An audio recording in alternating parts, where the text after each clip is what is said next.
जय श्री राम। साधो राम बिना कछु नाही, संत कबीर दास जी का ये पद है। संत कबीर दास जी सर्वत्र श्री राम जी की उपस्थिति को निरखते हुए कहते हैं कि हे सज्जनों, राम जी के बिना इस संसार में कुछ नहीं है। सर्वत्र वही समाये हुए हैं। राम ही हमारे आगे हैं, राम ही हमारे पीछे हैं।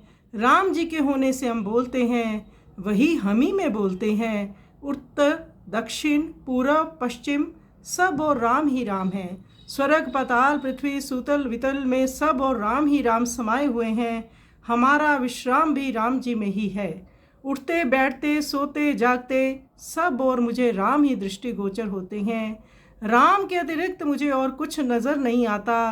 राम ही मेरी सभी गतिविधियां हैं। समस्त चराचर जगत में राम ही समाये हैं। समस्त ब्रह्मांड में वह शब्द ब्रह्म समाया है, जिसका कभी विनाश नहीं होता।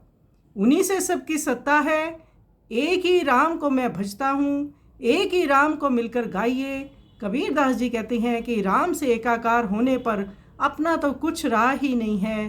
तो संत कबीर दास जी राम रंग में रंग गए हैं। सर्वत्र उनको राम जी का ही पसारा नजर आता है। सब में वही दृष्टिगोचर होते हैं। धन्य है ऐसे संतों की दृष्टि स्थिति, और वही राम बन जाते हैं, वही राम रूप हो जाते हैं। आइए सुंदर पद का हम श्रवण करें।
नाही।